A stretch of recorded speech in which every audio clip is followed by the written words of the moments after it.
नमस्कार। आज हम बात करेंगे एक कुंडली के बारे में। इस जातक के जीवन में बहुत सारी समस्याएं हैं। नंबर एक, इसकी 1 साल की उम्र में इनके फादर की डेथ हो गई। इनके भाई की डेथ भी जल्दी हो गई। इनकी मदर के हेल्थ इशू लगातार बने हुए हैं। जातक का खुद का डाइवोर्स हो चुका है। डिप्रेशन की स्थिति का सामना ये जातक कर रहा है। इतनी सारी प्रॉब्लम। अब इस व्यक्ति की उम्र देखते हैं कितनी है, तो 24/6/91। 91 के हिसाब से देखा जाए तो कितनी हुई आपका, लगभग 33 के अराउंड हो गई। तो 33 अराउंड एज में इतनी सारी समस्याएं जो व्यक्ति झेल लेगा, उसे डिप्रेशन नहीं होगा तो क्या होगा। मगर इस डिप्रेशन को ठीक कैसे करना है, इसके मूल कारणों को समझना है। कैसे समझना है पहले जो आपको बताया गया है उन सभी चीजों को अप्लाई करके, ताकि कुंडली एनालाइज करने का पर्पस क्या है कि आप चीजों को अप्लाई करना सीखें। अब यहाँ पर इस व्यक्ति की उम्र है रोहित नाम का शख्स है, एंड इनकी जो डिटेल है 24 जून 1991, 11:44 सुबह के, पंचगानी, महाराष्ट्र। ये इनका लगन चार्ट है एंड दैट इज वर्चुअल। 24/6/2024 से लेकर 24/6/2025, 1 साल का इनका वर्चुअल है। लगन कुंडली के अनुसार समझने का प्रयास करेंगे कि कुंडली के अंदर कौन से प्लैनेट अच्छे हैं, कौन से खराब है। अब ध्यान से समझेंगे। सिंह लगन की कुंडली है। चंद्रमा 4th हाउस में है, Rahu 5th house, Saturn 6th house, sun, Ketu and Mercury 11th house, Venus, Mars and Jupiter 12th house. सबसे पहले फादर की डेथ हो गई थी 1 साल की उम्र में। मून को पकड़ेंगे, मदर के हेल्थ इश्यू, क्योंकि फादर की डेथ हो गई तो लाइफ के अंदर चैलेंजेस किसके आए होंगे, मदर के। 1 साल के बच्चे को तो क्या परेशानी, मगर वो चैलेंजेस किसको आए होंगे, मदर को। तो मून को देखते हैं। मून का प्लेसमेंट है 4th हाउस में। 4th हाउस का जो मून है दैट इज प्लेसमेंट एक्सीलेंट, मगर इसके साथ कुछ प्रॉब्लम भी है। साथ ही जब साइन को देखेंगे तो साइन क्या है, 8 नंबर का साइन। अब 4th हाउस मून की जब बात करते हैं तो प्लेसमेंट अच्छा है, मगर साइन 8 नंबर है। अब ऐसे जातक कि मदर की लाइफ में साइन नंबर 8 में है, तो जातक की मदर की लाइफ में बहुत सारे चैलेंजेस रहते हैं। ऐसे जातक की एजुकेशन में कोई ब्रेक आता है या सब्जेक्ट चेंज होता है। ये मून 8 हाउस से भी, 8 साइन से भी क्लियर हो रहा है, और साथ ही राहु 5th हाउस में। 5th हाउस किसका है, एजुकेशन का, संतान का और हमारे स्पेकुलेशन का। अब राहु यहां पर 5th हाउस में बैठ गए। 5th हाउस का राहु क्या करता है, मंगल को खराब कर देता है। Mars become bad in chart. Mars कहां बैठ गया, 12th हाउस में। 12th हाउस का मार्स एक्सीलेंट होता है, मगर खुद वो अच्छी स्थिति में हो। यहां पर खराब होके बैठ गया, उसको ठीक करना पड़ेगा, क्योंकि उसका प्लेसमेंट अच्छा है, और वो अकेला अगर ठीक हो गया तो यहां पर पूरी कुंडली को रिपेयर कर देगा। मगर उसको कैसे ठीक करना है, इस बात को अभी आगे समझेंगे। Saturn 6th house Saturn normally काफी ज्यादा खराब माना गया है। शनि क्या है, दुख का देवता, दुख का कारक, दुख का डिपार्टमेंट जो है वो शनि देव के पास है। कुंडली में अगर खराब होके बैठ जाएंगे तो जीवन में क्या देंगे, दुख देंगे। किससे संबंधित तो दुख देंगे, उस बात को समझेंगे। शनि की 6th हाउस से दृष्टि कहां जा रही है, आपका 12th हाउस पे। 12th हाउस, अब 12th हाउस में 3 प्लैनेट हैं, वीनस, मार्स एंड जुपिटर। अब यहां पर बात को समझने के साथ साथ जो जातक के प्रश्न थे उनके आंसर आपको खुद ही मिलते चले जाएंगे। वीनस क्या है, वीनस है हमारी मैरिड लाइफ पार्टनर। शनि की दृष्टि गई तो तो यहां पर शुक्र के साथ कॉम्बिनेशन बन गया। You may consider Saturn plus Venus combination in 12th house. Married life, Saturn is the देवता ऑफ दुख, शुक्र is married life, life partner से दुखी, मैरिड लाइफ में दुखी।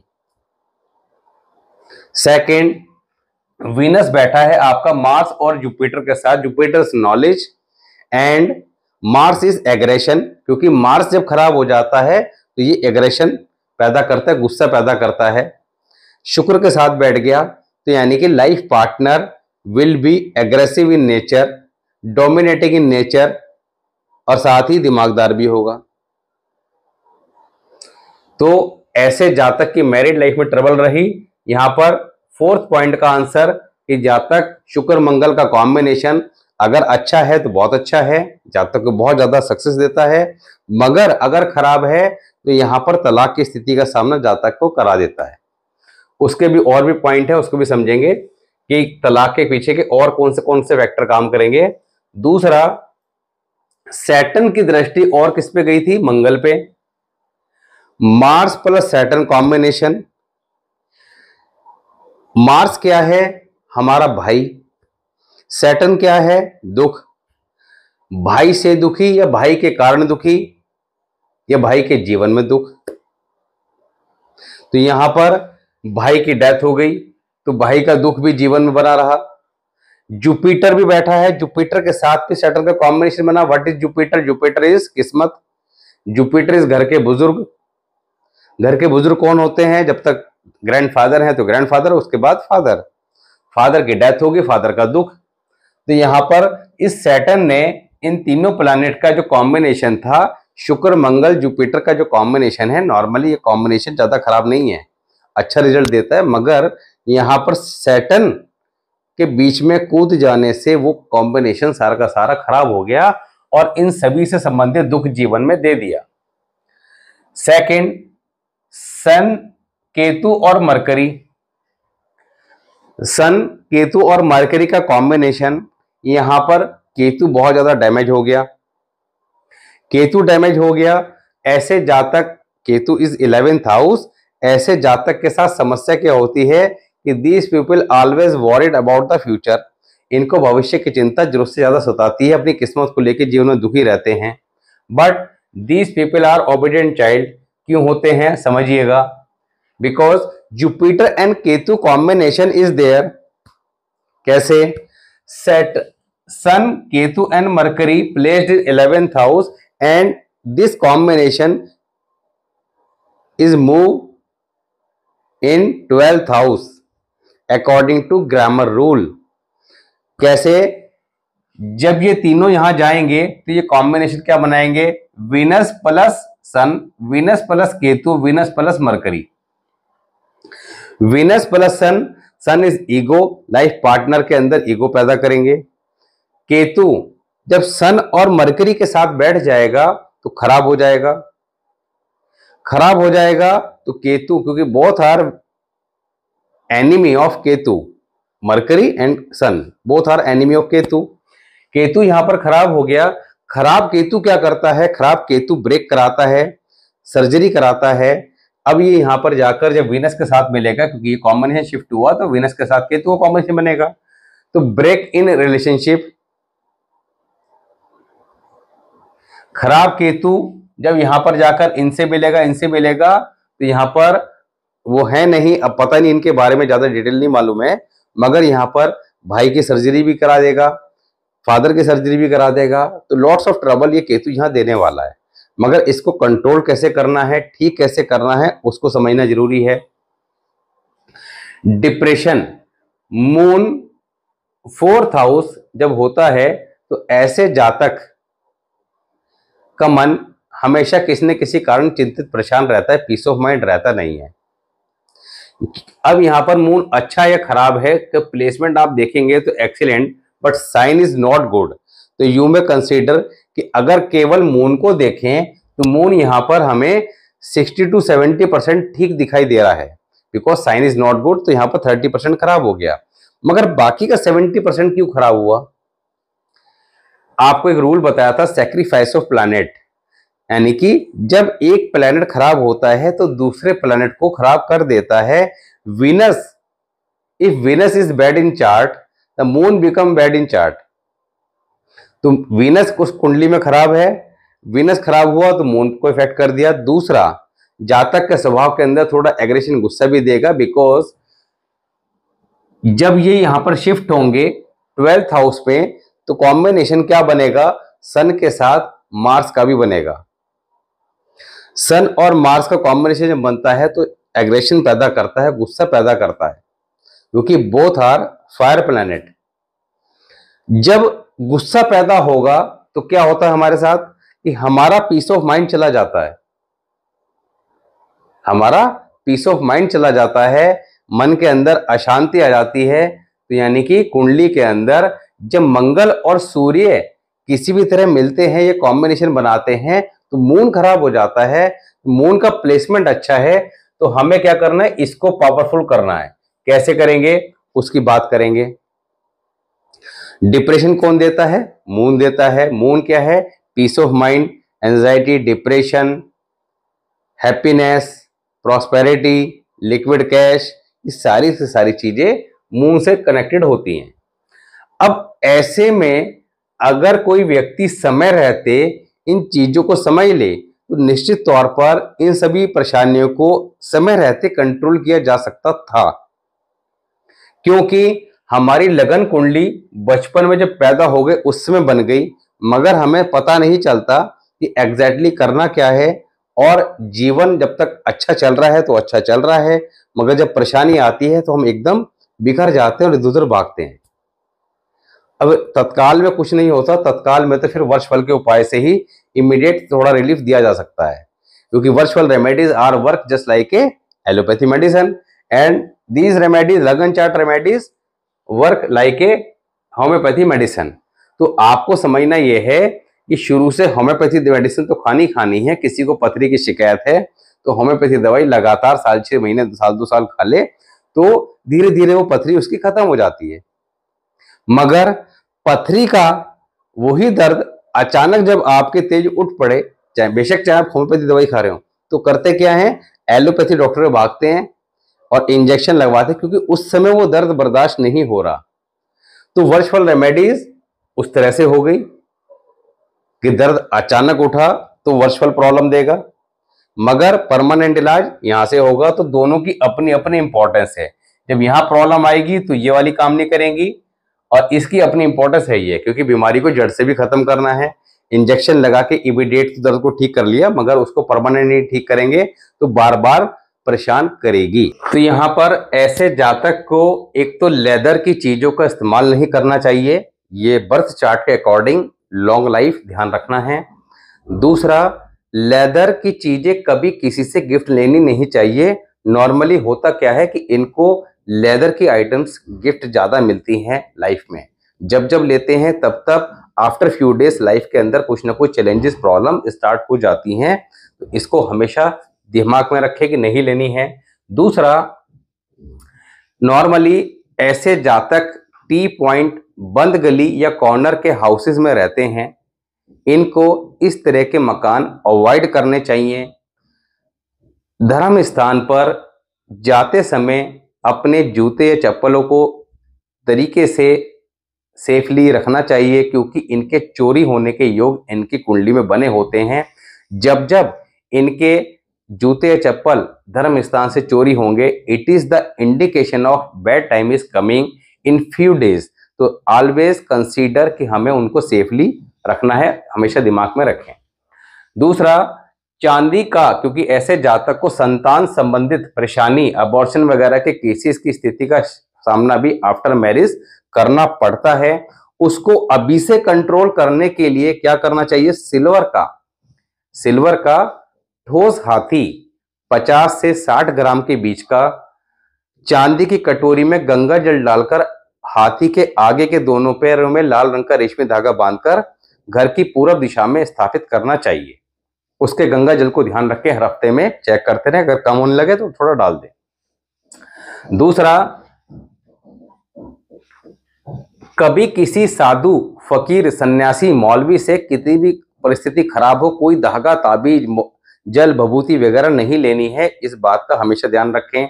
गले में गोल्ड चेन या रेशमी पीला धागा हमेशा पहन के रखें। माथे पर, कानों पर, गले पे, कंठ के स्थान पर हल्दी या केसर का तिलक नियमित रूप से लगाएं। तो इन सब बातों का विशेष ध्यान रखना आपको जीवन में परेशानियों से बचाएगा। जो प्लैनेट हमारे लगन कुंडली में खराब हैं, उनकी रेमेडी हमें लगन चार्ट के अकॉर्डिंग कुछ चीजों को समझ के जो भी बताई है वो तो फॉलो करनी है, मगर जो खराब है वर्ष फल के अकॉर्डिंग जब लगातार रेमेडीज करेंगे तो वो कितने भी खराब हो ग्रेजुअली ठीक होते चले जाएंगे। और अपना टाइम पीरियड आने पर जब उनको खराब रिजल्ट देने हैं, लेट फॉर एग्जाम्पल किसी के तलाक के योग हैं, अब वो बेचारा खुश था, अच्छा पैसा कमा रहा था, खूब धूम धड़ाके से शादी करी, एंड आफ्टर मैरिज जो है खुद के बैंड बाजे बज गए, वो अपने घर, फिर परेशान है। उसके बाद वो पूछते हैं, जब मेरे से कंसल्टेशन किसी की चलती है तो पूछते हैं कि सर ये तो चलो अब हो जाएगा और मैं दूसरी शादी के बारे में सोच रहा हूँ, तो वो कैसा रहेगा? मैंने कहा जैसा पहला रहा था। मैंने कहा आपके चार्ट के अकॉर्डिंग लाइफ पार्टनर थोड़ा डोमिनेटिंग नेचर का होगा, गुस्से वाला होगा, पति पत्नी में लड़ाई झगड़ा रहेगा। तो मैंने कहा ये आपकी अगर कोई गर्लफ्रेंड है तो उसके साथ भी रहेगी, वो भी ऐसी मिलेगी, शादी जिससे हो जाएगी वो भी ऐसी मिलेगी, और इससे अगर तलाक हो गया अगली जो आएगी वो भी ऐसी मिलेगी। तो जब तक आप बेसिक रूट्स को नहीं समझ के उसकी जड़ को नहीं ठीक करेंगे, एक पेड़ की जड़ को नहीं ठीक करेंगे, तो उसमें जो भी फल आएगा उसमें कीड़ा लगेगा जरूर। इसको ऐसे समझिए। मैंने कहा प्रॉपर रेमेडीज कीजिए, इसलिए बार बार कहते हैं कि इसके अकॉर्डिंग जितना जल्दी समझ लें, क्योंकि लगन चार्ट हमारा बचपन में बन गया जब हम पैदा हुए। तो जो हमारे सेक्टर हैं, सेक्टर क्या कि हमारी कुंडली के अंदर मुख्यतः 6 सेक्टर काम करते हैं, health, wealth, career, education, married life, संतान। इन्हीं के सबके बारे में कोई ना कोई परेशानी जीवन में रहती है। अब ऐसा दुनिया में कोई इंसान नहीं है कि जिसके जीवन में 6 के 6 सेक्टर अच्छे लेके पैदा हुआ हो या 6 के 6 खराब लेके पैदा हुआ हो। ये बात अलग है कि किसी के 4 ठीक हैं, 2 खराब हैं, किसी के 4 खराब हैं, 2 ठीक हैं। तो यहां पर वो सेक्टर का पता कहां से चलेगा? लगन चार्ट से। जितना जल्दी आप समझ लेंगे उतना जल्दी उसकी प्रिकॉशन रेमेडी फॉलो करेंगे। तो इसका मतलब यह है कि लगन चार्ट की जो रेमेडीज है वो होम्योपैथी दवाई की तरह काम करेंगी, जो अभी आपको जैसे बताई है। उनको जब आप लगातार फॉलो करके चलेंगे तो आपके लगन चार्ट के जो वीकनेस थी वो धीरे धीरे ठीक होना स्टार्ट हो जाएगी। और जब तक उसका टाइम पीरियड आएगा, जब शादी का समय आएगा, जब बच्चे का समय आएगा, जब मकान बनाने का समय आएगा, तो वो परेशानियां उस समय तक ठीक हो चुकी होंगी, उस समय वो दिक्कतें नहीं आएंगी। वर्षफल की जब बात करते हैं तो वर्षफल जो है वो ये बताएगा कि इस साल किस तरह से रहने वाला है, कैसे ठीक करना है। किसी की कुंडली में करोड़पति बनने का योग है, मगर क्या जो व्यक्ति करोड़पति है या अरबपति है, क्या उसके किसी साल प्रॉब्लम नहीं आती? किसी साल आपका कोर्ट कचहरी की स्थिति बन जाती है, किसी साल आपका एक्सीडेंट की स्थिति बन जाती है, किसी साल पूरे साल अस्पताल के चक्कर लगे रहते हैं। वो सारे के सारे योग के बारे में हम पहले बात कर चुके हैं। तो varshphal is most important part of astrology. करना क्या है, क्योंकि रेमेडी जो मेन रेमेडी है वो इसी से की जाएगी। तो यहां पर इस व्यक्ति ने क्या करना है, वर्षफल के अनुसार 5 किलो जौ में 1 लीटर दूध मिलाकर जल प्रवाह कर देना है बुधवार को शाम के समय। 600 ग्राम चने की दाल 6 दिन लगातार मंदिर देनी है, बृहस्पतिवार से शुरू करके।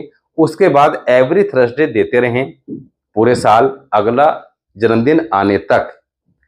एक काले सफेद रंग का ब्लैंकेट लेना है, उसमें 800 ग्राम गुड़, 800 ग्राम साबुत हरी मूंग, ये ब्लैंकेट के अंदर रखकर ब्लैंकेट को फोल्ड कर नेक्स्ट डे मंदिर में दे के आना है। मंदिर में शनिवार के दिन या बुधवार के दिन सुबह ये कार्य करें।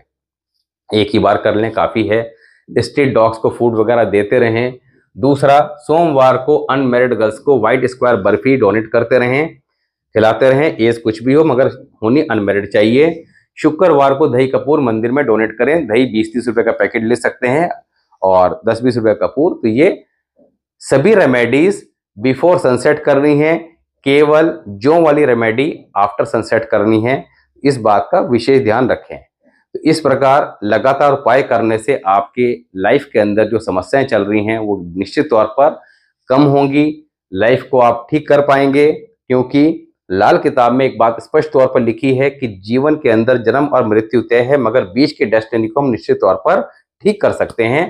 तो it is the beauty of red book and the remedies are very easy to do. Normally होता क्या है, जीवन में हम परेशान होते हैं तो पंडितों के पास जाते हैं, एस्ट्रोलॉजिस्ट के पास जाते हैं, वो बताते हैं कि साहब ऐसा है वैसा है, ये हो जाएगा वो हो जाएगा, और आप डर के मारे कहते साहब करना क्या है कि आपने ये पूजा पाठ करानी है। पूजा पाठ कितने की है, तो कुछ मैं नाम नहीं लूंगा, कुछ एस्ट्रोलॉजर्स का अभी है, वो यूट्यूब पे भी है, 40,000 60,000 लाख रुपए, अलग अलग पैकेज हैं। आप कोई सा एक चूज कर सकते हैं। उन्होंने कहा मैं तो अभी मुंबई से बात कर रहा हूँ, गुजरात से बात कर रहा हूँ, यू आर फ्रॉम दिल्ली, तो नो प्रॉब्लम, ये ऑनलाइन हो जाएगी, वीडियो कॉल पे आपको कनेक्ट कर लिया जाएगा। इस तरह का सब कुछ चल रहा है। पैसा खर्च हो जाता है उसमें प्रॉब्लम नहीं है, मगर पैसा खर्च होने के बाद आराम आ जाए वो इंपॉर्टेंट है। तो पैसा भी खर्च होता है, आराम भी नहीं आता है, और सबसे इंपॉर्टेंट टाइम जो वेस्ट होता है इस टाइम पीरियड में, वो परेशानियां उसकी एज इट इज बनी रहती हैं, वो सबसे बड़ी समस्या है। यहाँ पर आप जो करेंगे सेल्फ करेंगे। 600 ग्राम चने की दाल 60 रुपए की अगर आपने बाय करी तो आपको पता है कि मैंने ये चीज खुद खरीदी है, खुद मंदिर में दे के आया, तो मुझे एक आपको सेटिस्फेक्शन रहेगा कि ये रेमेडी मैंने सेल्फ परफॉर्म करी है, कहीं मेरा कोई चीज इधर उधर नहीं गई। तो इस प्रकार विश्वास बहुत बड़ी चीज है। पीपल के पेड़ पर डेली जल चढ़ाएं, संडे को छोड़कर, ये आप ही के लिए बता रहे हैं वर्चुअल के अकॉर्डिंग। निश्चित तौर पर जीवन में शुभ परिणाम मिलेंगे। तो मिलते हैं नेक्स्ट वीडियो में, तब तक के लिए नमस्कार।